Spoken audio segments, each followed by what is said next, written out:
This has been one of the most frustrating things that I've seen and experienced throughout my over 6 years in Congress that really started like when I first went up after I got elected. Where after every election happens, the new members of Congress, they go and they have what's called new member orientation, and they give you these books, and here's the maps, and here's where your office is, and all the administrative and logistical stuff. But very quickly, I would say within the first few days, where we first come in together as Democrats and Republicans, immediately, okay, Democrats go this way, Republicans go this way, immediately separated. And what we're told right off the bat is, look, this is about getting wins for our political party.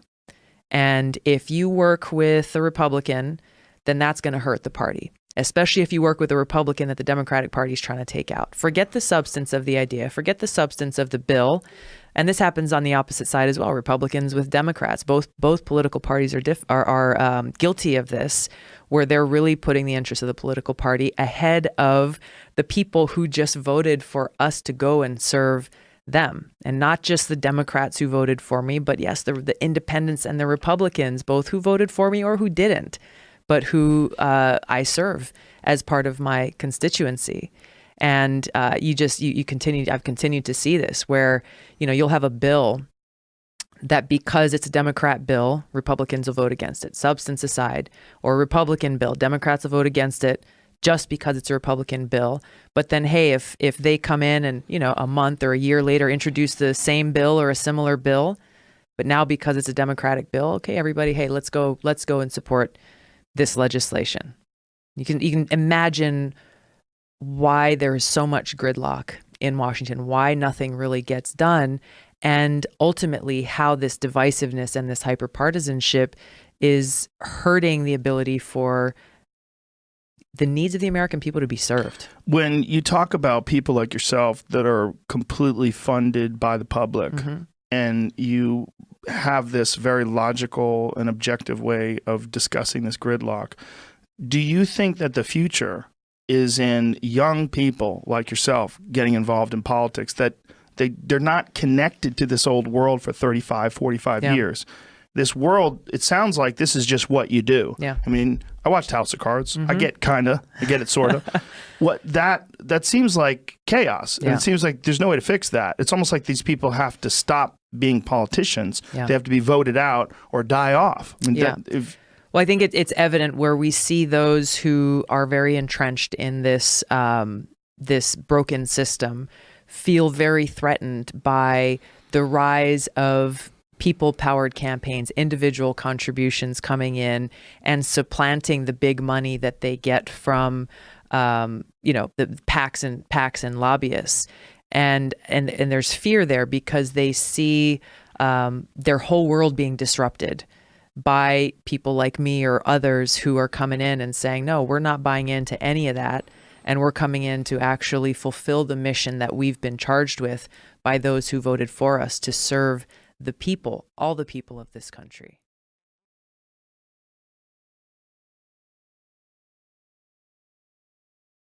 But threats, new in kind or degree, constantly arise. Of these I mention two only. A vital element in keeping the peace is our military establishment. Our arms must be mighty, ready for instant action, so that no potential aggressor may be tempted to risk his own destruction. Our military organization today bears little relation to that known of any of my predecessors in peacetime, or indeed by the fighting men of World War II or Korea.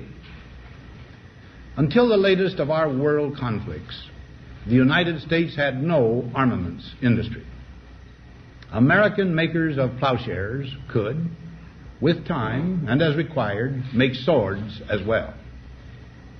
But we can no longer risk emergency improvisation of national defense. We have been compelled to create a permanent armaments industry of vast proportions. Added to this, 3.5 million men and women are directly engaged in the defense establishment. We annually spend on military security alone more than the net income of all United States corporations. Now, this conjunction of an immense military establishment and a large arms industry is new in the American experience. The total influence, economic, political, even spiritual, is felt in every city, every state house, every office of the federal government.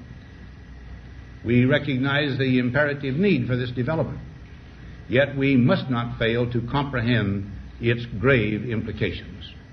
Our toil, resources, and livelihood are all involved. So is the very structure of our society.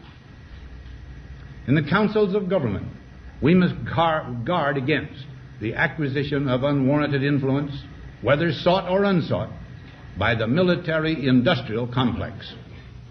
The potential for the disastrous rise of misplaced power exists and will persist. We must never let the weight of this combination endanger our liberties or democratic processes. We should take nothing for granted. Only an alert and knowledgeable citizenry can compel the proper meshing of the huge industrial and military machinery of defense with our peaceful methods and goals, so that security and liberty may prosper together. Akin to and largely responsible for the sweeping changes in our industrial military posture has been the technological revolution during recent decades. In this revolution, research has become central.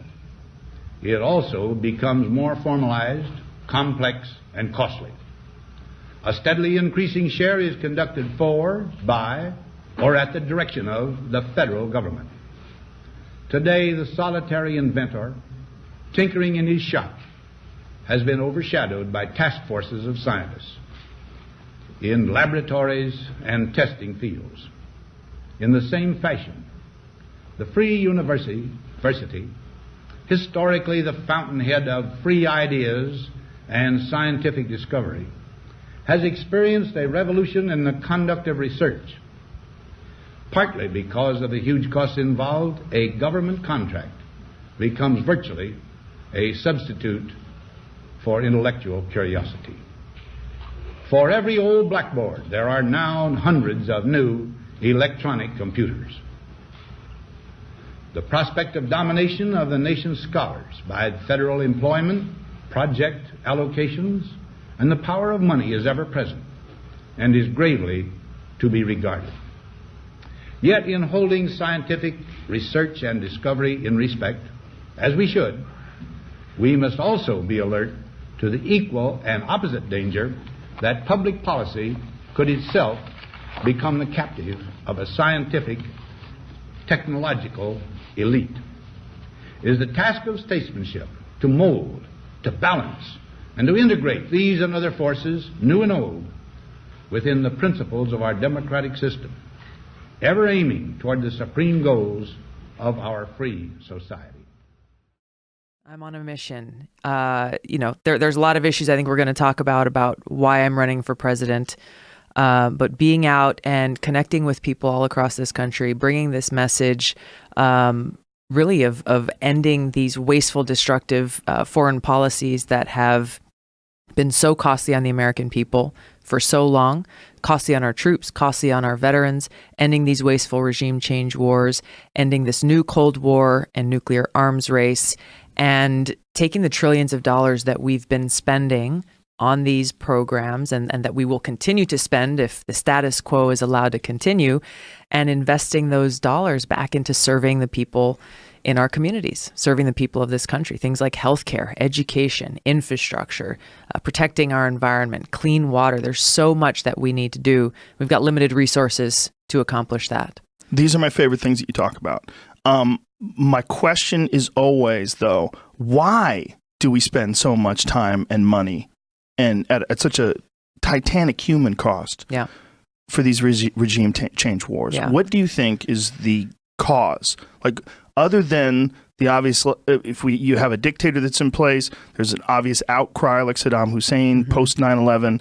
Other than that, what is the reason why we invest so much time and energy into regime change wars? So much so that we've just accepted that this is a part of our gross economy. Like, if you're going to take all the money that the United States earns and all the money that goes to taxes, we just automatically put a gigantic chunk of that into investing in these wars in other countries. Blindly. Why blindly is that? Almost, without any kind of it's a tradition. Real accountability. $6 to $8 trillion is what's estimated that's been spent since 9/11 alone on these regime change wars, without even taking into account what the cost will continue to be to take care of our veterans, those who have gone and fought in these wars and have come home dealing with, visible and invisible wounds that they'll have to live with for the rest of their lives.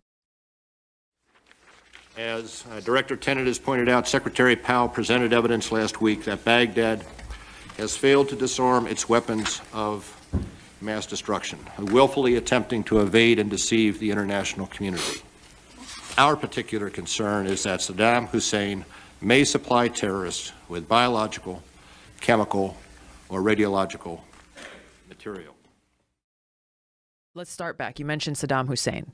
I don't think it was necessarily an obvious outcry. Saddam Hussein and the toppling of his regime was done for oil, right? It was done for financial reasons. And the architects of that Iraq war sold it in the guise of, hey, Saddam Hussein is working with al-Qaeda, those terrorists who attacked us on 9/11, and he's going to give them his weapons of mass destruction, both of which turned out to be false intelligence and lies that were sold to the American people, sold to soldiers, people like me, who believed what they said. I enlisted after 9/11, like so many people in this country, to go after the terrorists who had attacked us on that day, killing thousands of Americans. And they sold this lie for financial gain, for oil.